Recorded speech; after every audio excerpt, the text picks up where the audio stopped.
Hello friends, आप सभी का स्वागत है आपके अपने YouTube channel mission computer teacher में। कल हमने DSSB TGT और PGT का सिलेबस डिस्कस किया था डिटेल के अंदर। उसमें हमने ये देखा था कि सिलेबस को कैसे रीड आउट करना है।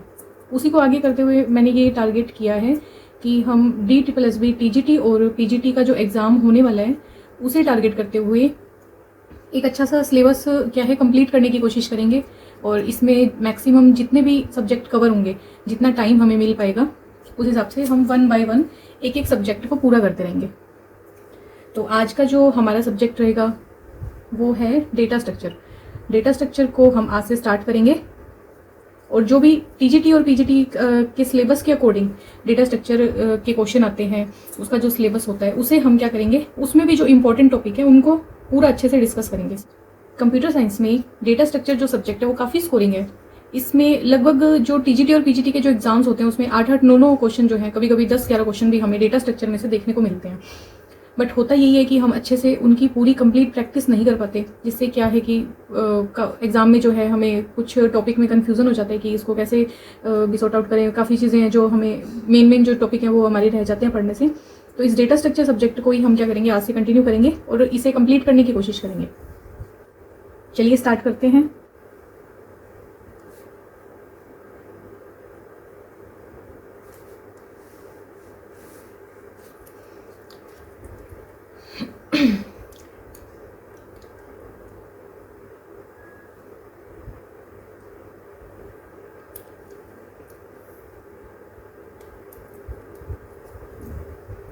सबसे पहले हमें ये पता होना चाहिए कि डेटा क्या होता है।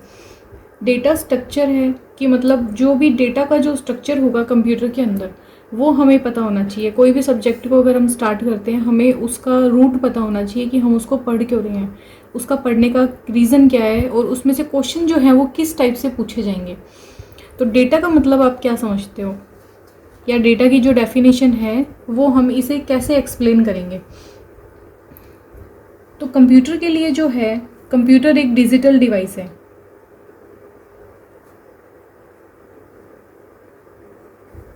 जो कि काम करती है 0 और 1 पे। हम चाहे कोई भी डेटा दें, किसी भी फॉर्म में दें, कंप्यूटर जो काम करेगा वो 0 और 1 की फॉर्म में काम करेगा। अब ये जो है 0 और 1, ये 0-1 और 0-1 के जो कॉम्बिनेशन बनते हैं, इन कॉम्बिनेशन से मिलके इंफॉर्मेशंस होती हैं जो हमारी मेमोरी में क्या होती है, स्टोर रहती है। और ये जो डेटा है, इस डेटा में सभी चीज़ें इन्वॉल्व होती है। इसमें हमारे नाम होते हैं, सॉन्ग होते हैं, वीडियोस होती हैं, डेटा किसी भी तरह का डेटा हो सकता है। वो सारा डेटा जो है वो 0-1 की फॉर्म में सेव किया जाता है मेमोरीज़ के अंदर। तो जो डेटा है, जैसे 5, हमने देखा कि ये एक 5 को अगर हम देखते हैं तो ये एक डेटा है। हमने देखा कि राम, ये एक डेटा है। जैसे 5 तो हो गया न्यूमेरिक, और राम जो है वो कैसा डेटा हो जाएगा, स्ट्रिंग डेटा हो जाएगा, जो हमें क्या प्रोवाइड करवा रहा है, कैरेक्टर की एक स्ट्रिंग दे रहा है। अब आगे जो एग्जांपल ले वो क्या ले, जैसे ISDN 0811234, ऐसे अगर कोई नंबर है, ये किस तरह का डेटा है। तो ये जो डेटा है उसे हम ये बोल देते हैं, ये अल्फा न्यूमेरिक डेटा है।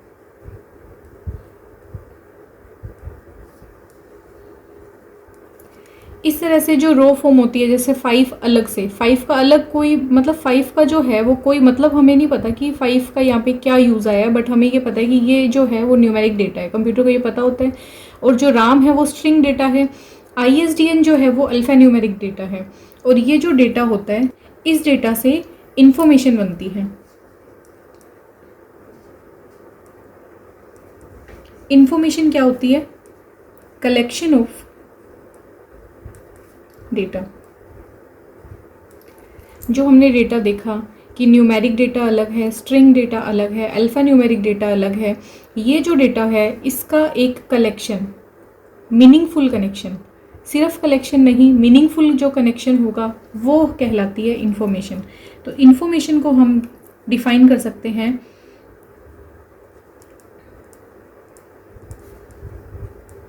A meaningful collection of data is called information. इसका एग्जाम्पल क्या ले सकते हैं? Age of a person is 25. जब स्ट्रिंग और न्यूमेरिक का कलेक्शन हम करते हैं और ये हमने एक सेंटेंस बना दिया कि age of a person is 25, तो ये हमारी एक इन्फॉर्मेशन हो गई. ठीक है, इसे हम एक इन्फॉर्मेशन बोलेंगे.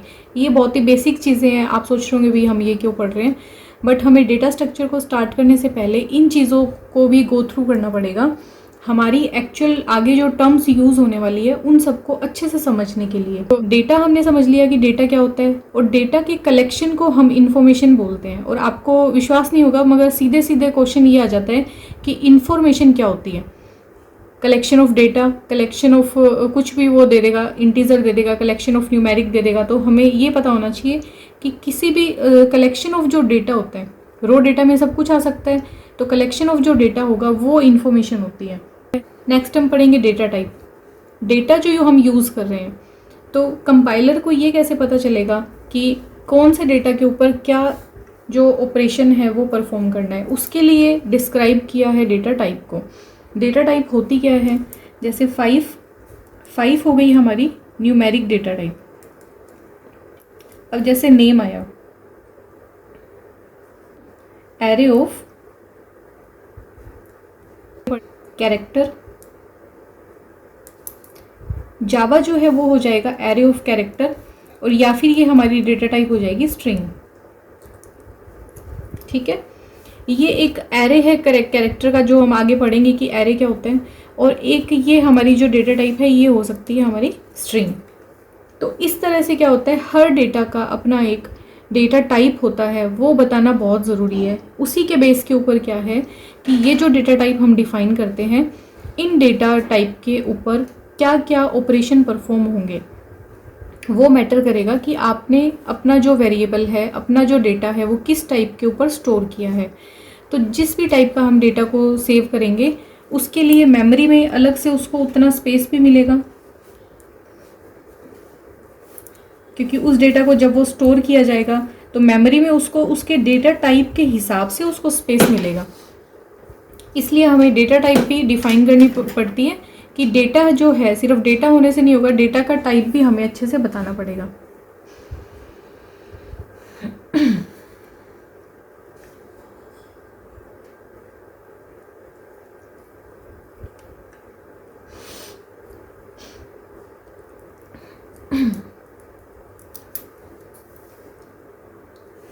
अब डेटा की जो टाइप्स होती हैं वो भी दो तरह की होती हैं. एक ये होते हैं primitive data type,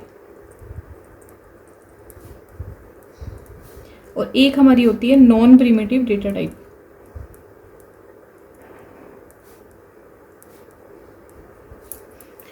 primitive data type कौन सी होती है? डेटा स्ट्रक्चर जो है वो प्रिमिटिव डेटा टाइप के ऊपर काम करता है. और काफ़ी सारे ऐसे यूज़र डिफाइन और एब्स्ट्रैक्ट डेटा टाइप भी हैं जो यूज़र डिफाइन करता है. वो डेटा टाइप भी डेटा स्ट्रक्चर क्या है उसके ऊपर भी काम करता है. प्रिमिटिव के अंदर अभी जो हमने देखा है कि जैसे कैरेक्टर हो गया, इंटीजर हो गया,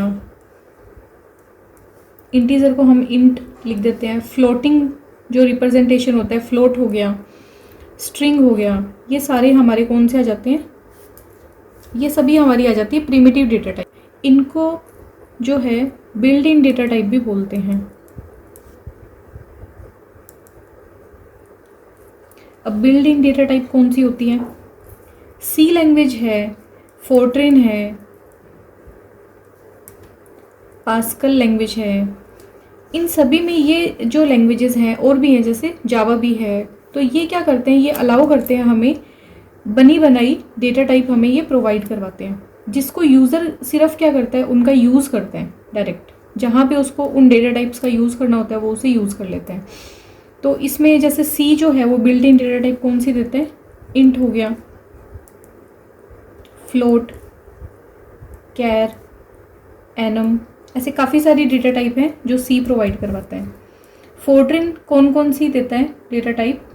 बिल्ट इन डेटा टाइप, जो उसके अंदर खुद के अंदर होती है, इंटीजर,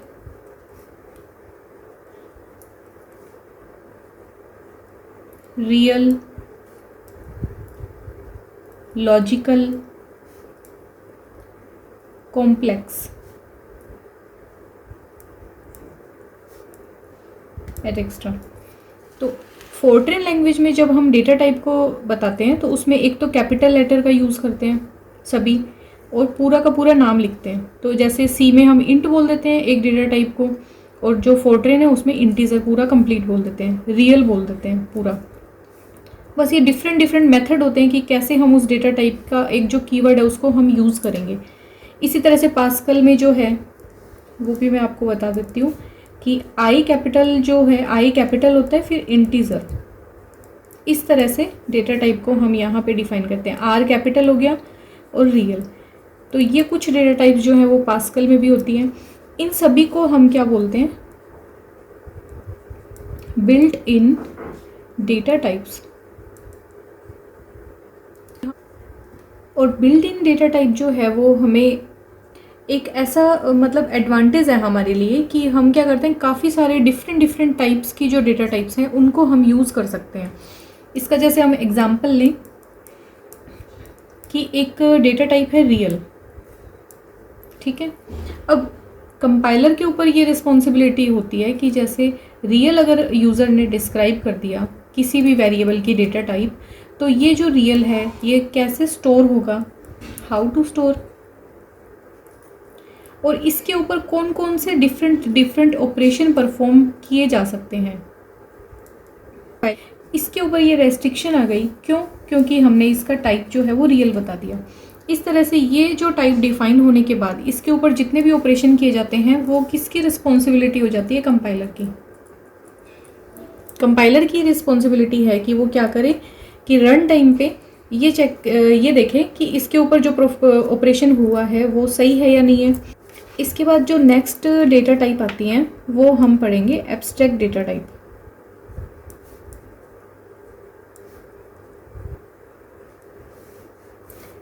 जिन्हें शॉर्ट फॉर्म में एडीटी भी बोल देते हैं, एडीटी। एब्स्ट्रैक्ट डेटा टाइप क्या होती हैं? कुछ ऐसा यूज़र का जो डेटा होता है जो इन डेटा टाइप के अंदर वो सेव नहीं कर सकता, कि प्रोग्रामर है जो वो क्या कर सकता है, अपने यूज़ के अकॉर्डिंग एक अलग से डेटा टाइप को डिफाइन कर सकता है। जैसे हमें कोई प्रोग्राम बनाना है, उसमें हमें डेट का फॉर्मेट जो है ये फॉर्मेट चाहिए, और इस डेट के फॉर्मेट को सेव करने के लिए हमारे पास कोई भी डेटा टाइप नहीं है। इस डेट को इस फॉर्म में ऑपरेट करने के लिए हमें क्या करना पड़ेगा, हमारा एक अलग से एडीटी टाइप की जो डेटा टाइप है वो बनानी पड़ेगी, एब्स्ट्रैक्ट डेटा टाइप बनानी पड़ेगी। तो उसे जो है वो प्रोग्रामर क्या है कि अपने यूज़ के अकॉर्डिंग डिस्क्राइब करेगा। और इन डेटा टाइप्स को हम काफ़ी बार ये भी बोल देते हैं कि यूज़र डिफाइंड डेटा टाइप्स। इन्हें हम यूज़र डिफाइंड डेटा टाइप्स भी बोलते हैं, एडीटी को। तो क्वेश्चन ये भी आ सकता है कि जो एब्स्ट्रैक्ट डेटा टाइप्स हैं उनको और किस नाम से जाना जाता है, तो उन्हें यूज़र डिफाइंड डेटा टाइप से भी जाना जाता है।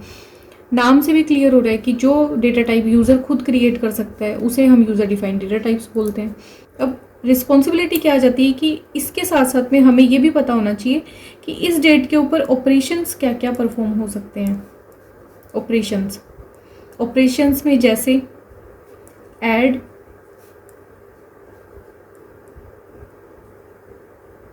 Days in this format. अगर इस डेट की फॉर्मेट में हम कोई डेज को ऐड करें, जैसे कोई भी डेट है जैसे 6 जनवरी 2021, इसमें हम ऐड करेंगे 10 डेज, तो ऑपरेशन क्या परफॉर्म होना चाहिए कि हमें डेट मिल जानी चाहिए 16 जनवरी 2021। ठीक है, इसके ऊपर ये एक ऑपरेशन ये हो गया। एक ऑपरेशन ये भी हो सकता है कि जैसे एक डेट आ गई 6 जनवरी 2021 से 12 जनवरी 2021, इनके बीच में, इनके बिटवीन डेज कितने हैं, तो डिफरेंट डिफरेंट टाइप्स के ऑपरेशन हमें अपनी रिक्वायरमेंट के हिसाब से प्रोग्रामर क्या करता है, उसे बना देता है। जो एडिटीज़ होती हैं उन्हें हम अलग भी बना सकते हैं और ये कॉम्बिनेशन भी हो सकता है बिल्ट इन जो हमारी डेटा टाइप्स हैं उसे, और प्लस में एडीटी के कॉम्बिनेशन से भी प्रोग्रामर क्या करते हैं, काफ़ी सारी डेटा टाइप्स को बनाते हैं अपने यूज़ के अकॉर्डिंग।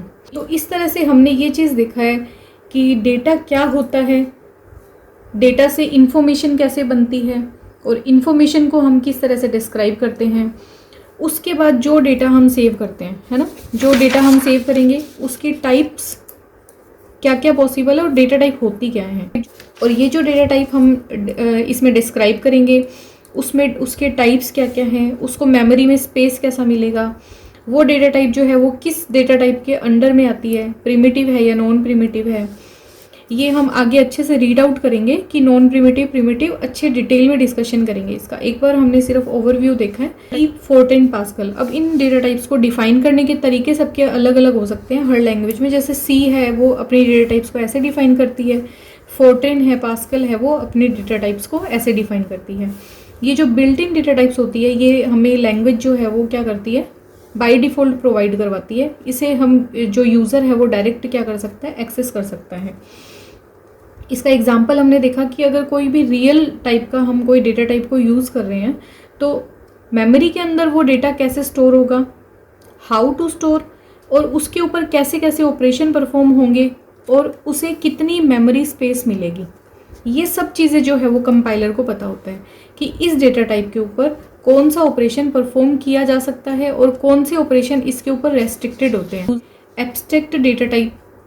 अब यूज़र डिफाइंड डेटा टाइप तो हमने बना दी, बट जैसे कंपाइलर इंटीजर के ऊपर ऑपरेशन परफॉर्म करता है वो उसके फिक्स है, वैसे हमें एडीटी के भी ऑपरेशन को क्या करना पड़ेगा, बताना पड़ेगा कि इसके ऊपर कैसे कैसे ऑपरेशन को हम परफॉर्म कर सकते हैं।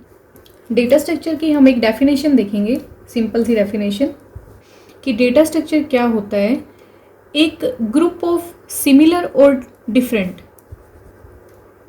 मतलब कि जो डेटा एलिमेंट है उनकी जो टाइप है वो टाइप चाहे तो सबकी डेटा की सेम है, चाहे वो अलग अलग टाइप के डेटा एलिमेंट्स हैं, उन सबका जो ग्रुप है उसे हम बोलते हैं डेटा स्ट्रक्चर।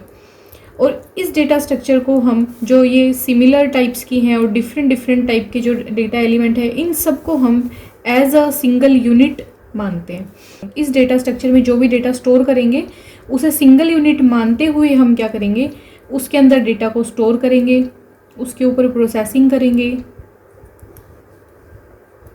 उसमें से जो डेटा हमें चाहिए उसे फैच करेंगे, उसके ऊपर डिफरेंट डिफरेंट प्रोग्राम में जो भी हमें एग्जीक्यूट करना होता है उसके ऊपर एग्जीक्यूशन भी होगा और कुछ नया डेटा उसमें स्टोर भी किया जाएगा। तो इस तरह से इस डेटा स्ट्रक्चर पे हम क्या कर सकते हैं, काफ़ी सारे ऑपरेशन को परफॉर्म कर सकते हैं। ये हमारा फंडामेंटल डेटा स्ट्रक्चर है। इसके इम्पॉर्टेंट टाइप्स होते हैं। फर्स्ट तो होता है linear data structure,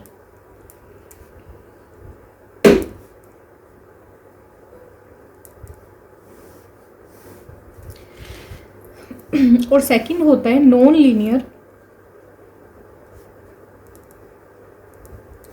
data structure.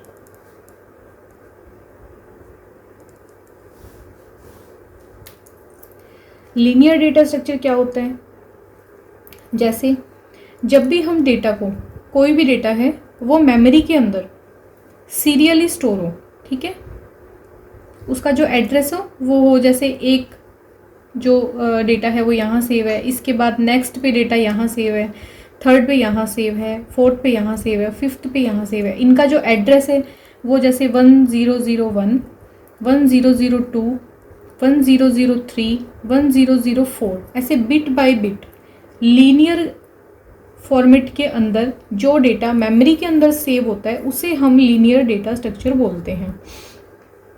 Linear data structure के टाइप्स कौन कौन से हैं?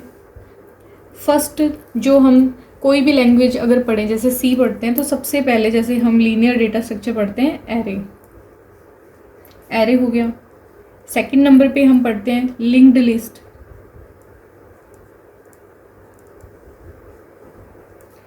थर्ड नंबर का जो लीनियर डेटा स्ट्रक्चर है वो होता है स्टैक। स्टैक को भी हमने काफ़ी बार पढ़ा है। अब क्यू। तो इस तरह से ये जो डेटा स्ट्रक्चर हुए, डेटा की जो स्ट्रक्चर है उनको सेव करने का जो फॉर्मेट है लीनियरली, वो कौन कौन से हैं? एरे, लिंक्ड लिस्ट, स्टैक और क्यू। इनका डिटेल डिस्कशन करेंगे हम आगे। नॉन लीनियर जो डेटा स्ट्रक्चर होता है ना, वो ये होता है कि मेमोरी में डेटा किसी भी फॉर्म में कहीं पे भी जाके सेव हो जाए, उसका कोई फिक्स फॉर्मेट नहीं होता, ठीक है। तो वो जो डेटा स्ट्रक्चर है नॉन लीनियर, मतलब लीनियरली उसके ऊपर ये डिपेंड, उसके ऊपर ये कोई रेस्ट्रिक्शन नहीं है कि वो डेटा को जो है वो line wise line, bit by bit form में एकदम सिक्वेंशली उसको सेव करें, तो वो हो जाता है नॉन लीनियर डेटा स्ट्रक्चर। इसके अंदर एग्जाम्पल कौन से आ जाते हैं? टेबल्स, और टेबल्स के अलावा सेट्स, जो सेट पढ़ते हैं हम डिस्क्रीट मैथमेटिक्स में, वो आ जाएगा। ट्री और ग्राफ का स्ट्रक्चर आ जाएगा। डेटा स्ट्रक्चर के बारे में हमने अच्छे से पढ़ा है, आज पूरी डेफिनेशंस को देख लिया और डेटा स्ट्रक्चर को हमने स्टार्ट कर लिया। अब इसके इंपॉर्टेंट जो भी टॉपिक रहेंगे, टॉपिक वाइज टॉपिक है, जैसे array, link list, stack, Q, आगे आने वाले जो हमारे वीडियोज़ होंगे उनमें हम अच्छे से डिस्कशन करेंगे उनके बारे में। तो आपको अगर ये वीडियो अच्छी लगी है तो आप इसे लाइक करें। आपसे रिक्वेस्ट ये रहेगा कि आप इसके नोट्स भी बनाएं, क्योंकि जब तक आप नोट्स नहीं बनाओगे तब तक आपको ये हेल्पफुल ज़्यादा नहीं रहेगा, आप भूल जाओगे थोड़े दिनों में कि आपको क्या पढ़ाया था। और जो टॉपिक को मैं यहाँ पे पढ़ा रही हूँ, तो आप क्या करो, खुद के जो नोट्स हैं और अपनी जो बुक है वहाँ से रिवाइज़ करें, उससे रिलेटेड जितने मैक्सिमम क्वेश्चन हो सकते हैं वो यहाँ पे के कि आप ट्राई करते रहें। और मेरी कोशिश रहेगी कि आगे हम इससे रिलेटेड जो भी होगा, MCQs होंगे, वो भी डिस्कशन करें। मिलते हैं अपने अगले वीडियो में डेटा स्ट्रक्चर के सब्जेक्ट को कंटिन्यू करते हुए। Thanks for watching. अगर आपको अच्छा लगा है तो आप इस चैनल को सब्सक्राइब करें।